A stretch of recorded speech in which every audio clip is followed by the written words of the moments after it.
খুব বেশি কি চাই?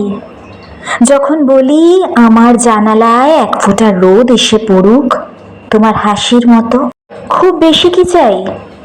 আমাদের সন্তানের ঘুমন্ত মুখের পাশে যেন জেগে থাকে বিশ্বস্ত পড়শির প্রেম স্পর্শ ঠোঁট।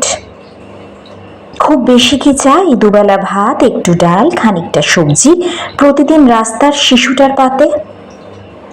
খুব বেশি কি চাই? বিধ্বস্ত ছেলেটি অন্তত একটা বন্ধু পাক, যার কাঁধে মাথা রেখে ভুলে যাবে জীবনের হেরে যাওয়া সব উপন্যাস। খুব বেশি কি চাই? যখন আমার প্রেমিকা কামড়ে ধরে এই ঠোঁট, তখন রক্ত না যেন ঝরে পড়ে বিশল্য করণী। আমাদের চাওয়াগুলো নিতান্ত ছাপোষা, সহজ সরল ঘাস ফুলের মতো পবিত্র। এইটুকুই পূরণ করতে পারলে না সময়, তুমি ক্রমশ হারিয়ে যাচ্ছ জটিলতার মিথ্যে মায়াবী গহ্বরে।